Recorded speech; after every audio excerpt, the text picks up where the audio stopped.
Parce qu'il y a une chose qu'il faut absolument faire. Augmenter ton niveau de foi. Parce que sans la foi, c'est impossible de plaire à Dieu.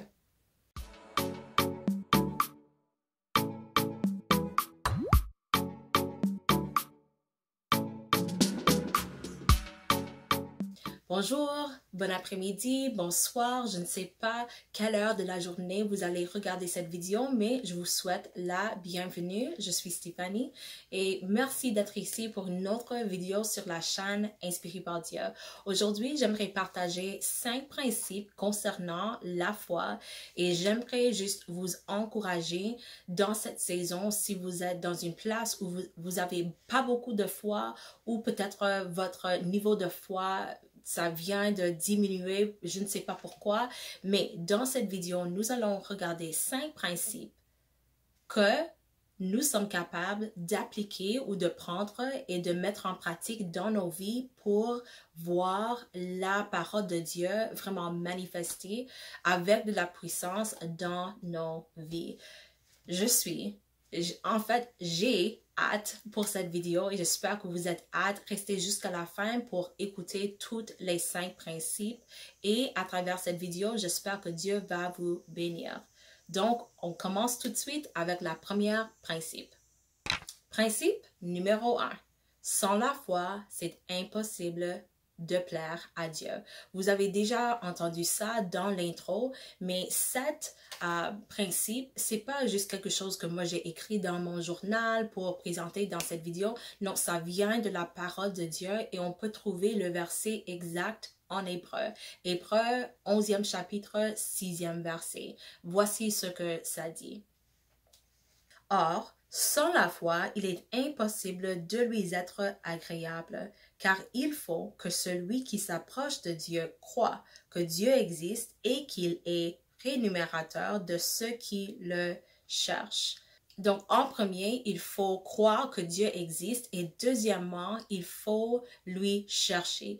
Et ce que j'adore avec les versions en anglais, c'est cela. Il y a un mot qu'on ajoute et ce mot-là, c'est le mot avec diligence. Donc, on ne vient pas une fois chercher Dieu.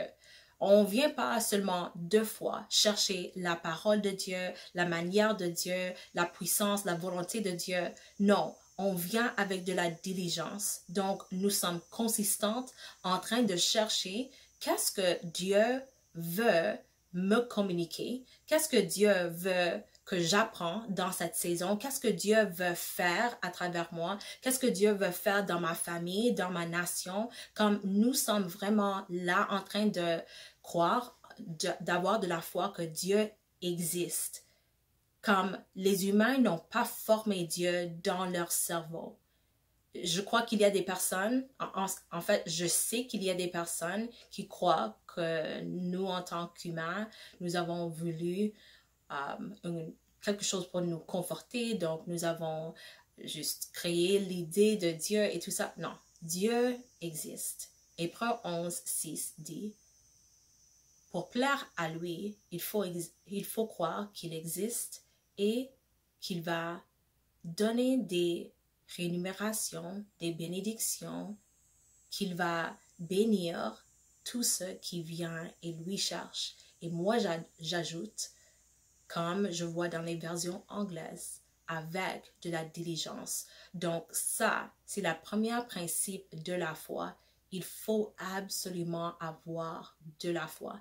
Et même si nous avons juste un tout petit peu de foi, Dieu est capable de respirer sur même ce petit morceau de foi et il est capable de faire l'agrandir. C'est juste à nous de lui demander, Dieu, aide-moi avec mon niveau de foi pour que je puisse croire que tu es et venir avec de la diligence pour te chercher. Pas seulement chercher ce que je veux de toi, mais te chercher.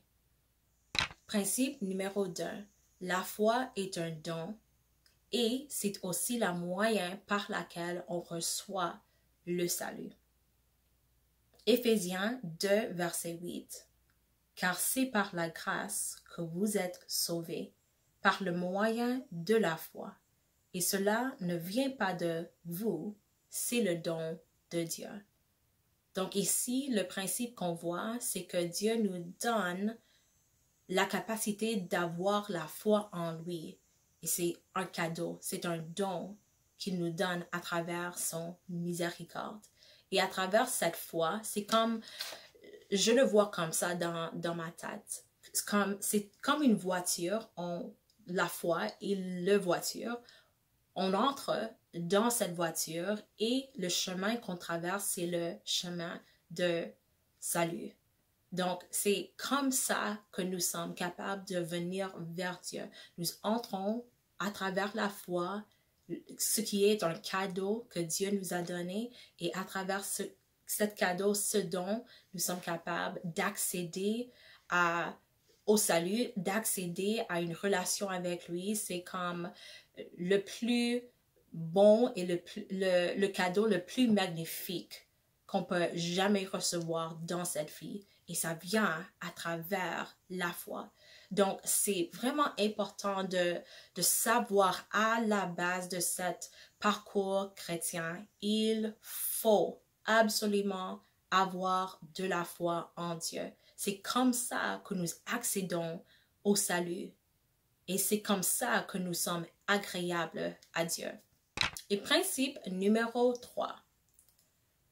La foi nous donne de la confiance. Encore, ça nous donne quelque chose.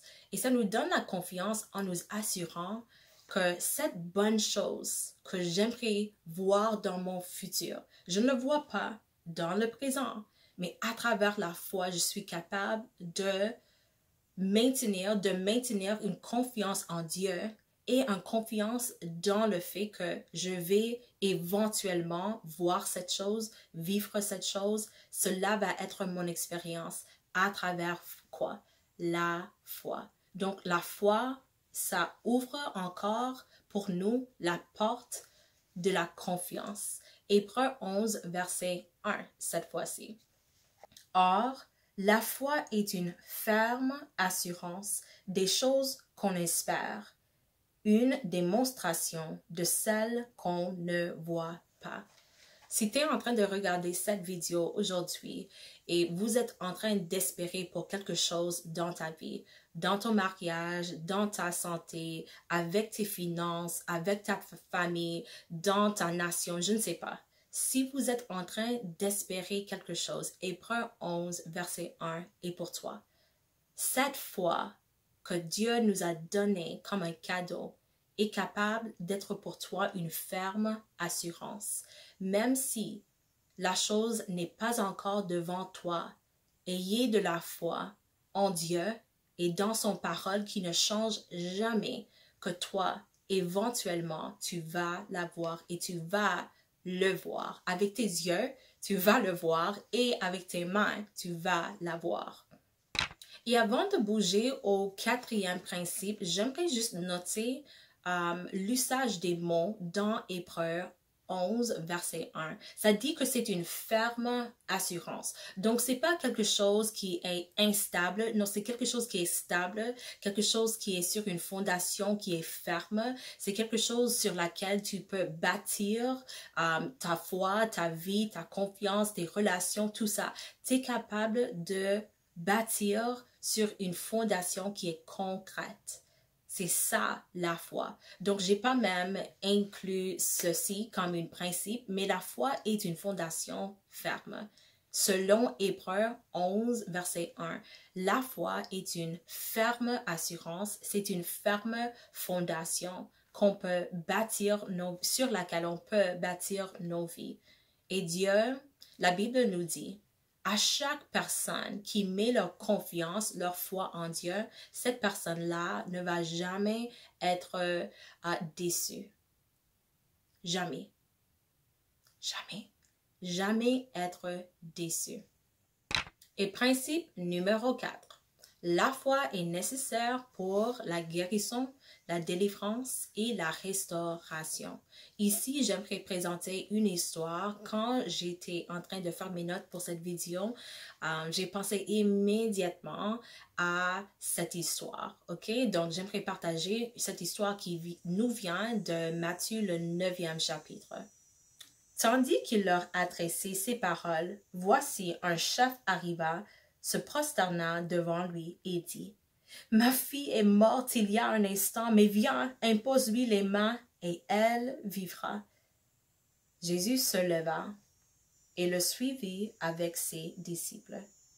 Et voici, une femme atteinte d'une perte de sang depuis 12 ans s'approcha par derrière et toucha le bord de son vêtement, car elle disait en elle-même, « Si je peux seulement toucher son vêtement, je serai guérie. » Jésus se retourna et dit, en voyant, « Prends courage, ma fille, ta foi t'a guérie. » Et cette femme fut guérie à l'heure même.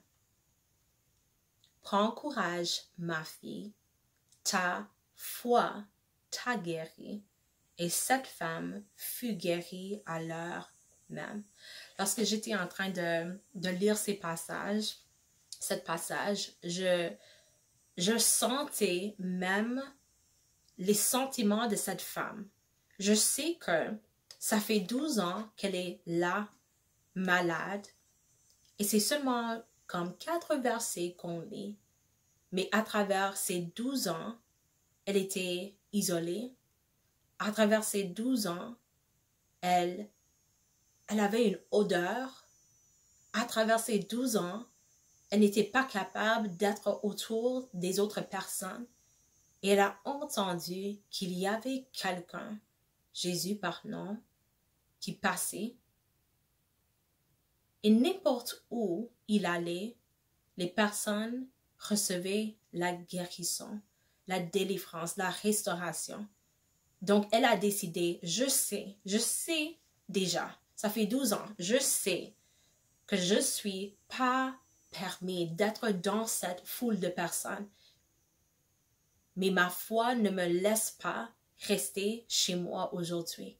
Il faut absolument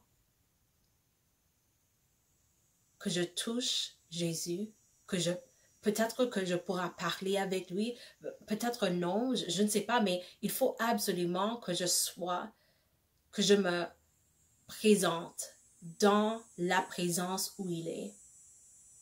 Et Jésus n'a même pas prié pour cette femme. Jésus n'a pas engagé cette femme dans une conversation. Donc, il n'a même pas su que cette femme était là. Mais dans les différentes versions de la Bible, on peut voir qu'il y avait de la vertu que sa foi a comme tiré de Jésus. Et c'est pour ça que Jésus a été capable de dire à elle, « Ta foi t'a guérie. » Donc, je t'encourage aujourd'hui. N'aie pas peur d'avoir la foi en Dieu. N'aie pas peur de croire que même si ça fait 1 an, 2 ans, 3 ans, 4 ans, 5 ans que vous avez essayé de faire tout ce que tu étais capable de faire dans une situation, dans un moment même, Jésus est capable, à travers ta foi, de te guérir, de te restaurer, de te délivrer. Immédiatement, cette femme-là a eu la délivrance à travers la foi. Et principe numéro 5, la foi est engagée et ça vient à travers ce que nous entendons. Romains 10, verset 17, ça dit, « Ainsi, la foi vient de ce qu'on entend. Et ce qu'on entend vient de la parole de Dieu. » Alors, si on se retrouve dans une saison où, si nous sommes honnêtes et juste transparents avec soi-même, on sait que nous n'avons pas beaucoup de foi, selon la Bible, nous avons besoin de plus de la parole de Dieu. Qui et la voix de qui est-ce que tu étais en train d'écouter? Qui est-ce que tu étais en train d'écouter? Parce que cette voix-là est capable d'augmenter la foi ou diminuer la foi. Il faut absolument garder accès à notre cerveau, à notre esprit, à notre personne, parce que à travers ce que nous entendons, la foi est capable d'agrandir ou d'être diminuée ou forcée plus bas. Et je sais que je n'ai même pas dit ça dans une manière très élégante, mais en tout cas, on comprend ce que je suis en train de dire. Donc, c'est important de garder accès à ce que nous sommes en train d'écouter. Est-ce que tu es en train de parler avec des gens qui sont vraiment négatifs? Est-ce que tu es en train d'écouter les nouvelles sur la télé? Oh, il n'y a pas beaucoup d'emplois ici en France. Il n'y a pas beaucoup d'emplois ici au Canada. Il n'y a pas beaucoup de ça. Les prix augmentent. Il n'y a pas beaucoup de chance pour ceux et celles qui sont 25 d'acheter des... Ok, on entend tout ça. Mais la Bible nous dit que la foi, ça vient à travers ce que nous entendons. Et ce que nous entendons pour augmenter la foi, ça vient à travers la parole de Dieu. Donc, si Dieu dit, Philippiens 4, 19, qu'il va provenir de tous nos besoins, c'est ça que moi j'ai besoin de déclarer au-delà de ma situation. Même si je vois les économies du monde, même si je vois les économies de ma nation, si la parole de Dieu est en train de dire quelque chose de différent de ce que moi j'entends, je sais déjà que ce que moi j'entends vient pour attaquer ma foi. Donc, si tu es dans une place où toi tu sais que ta foi a été attaquée, lis ta Bible. OK? Il faut plus de la Bible. Si vous êtes en train de lire pendant 5 minutes par jour, il faut lire 20 minutes. Si vous êtes en train de lire 20 minutes, il faut maintenant lire 1 heure. Si vous êtes en train de lire 1 heure, il faut maintenant doubler ça. Il faut être dans la parole de Dieu parce que c'est dans la parole de Dieu que vous allez augmenter ton niveau de foi. Et retournons au premier principe. Sans la foi, c'est absolument impossible de plaire à Dieu. Donc, je vais très vite revoir les 5 principes que j'ai présentés dans cette vidéo. Et bref, il y a plus de principes. On va trouver qu'il y a plus de principes que juste ces 5. Mais ce sont les 5 qu'à la base, je sais qu'il faut savoir. Et si vous voulez une deuxième partie, dis-moi dans les commentaires et je serai capable d'ajouter vraiment plus de principes et plus de versets. Mais comme ça, c'est une bonne fondation pour juste commencer. Et c'est vraiment Dieu qui m'a donné cette idée. Ça fait quelques semaines. Donc, ça fait longtemps que j'ai pas enregistré une vidéo, mais je savais, lorsque j'étais ici pour enregistrer, c'était une vidéo concernant la foi parce qu'il y a quelqu'un qui doit être renforcé dans leur foi. Donc, pour revoir tout ça, principe numéro 1. Sans foi, c'est impossible de plaire à Dieu. Hébreux 11, 6. Principe numéro 2. La foi est un don, c'est un cadeau. Dieu est un bon Père, toujours en train de nous donner les dons et les cadeaux. Et la foi, c'est aussi le moyen par lequel nous accédons au salut. Éphésiens 2, 8. Principe numéro 3. La foi nous donne confiance en nous assurant de ce qui arrivera même lorsque cela n'est pas encore arrivé. Et principe numéro 4. La foi est nécessaire pour la restauration, la guérison, la délivrance. Dis-le avec moi. La foi est nécessaire pour la guérison, la délivrance, la restauration. La foi, ta foi, ma foi est nécessaire. Et finalement, principe numéro 5. La foi vient à travers ce qu'on entend. Et pour augmenter la foi dans ce qu'on entend, il faut être dans la parole de Dieu. Je suis Stéphanie et j'espère que cette vidéo vous a vraiment richement béni. Faites certain de mettre un pouce vers le haut si vous avez été béni par cette vidéo. Partage-le avec quelqu'un d'autre et dis-moi dans les commentaires si vous voulez une deuxième partie de cette vidéo. Jusqu'à la prochaine, que Dieu vous inspire, qu'il vous encourage et qu'il vous bénisse. Au revoir.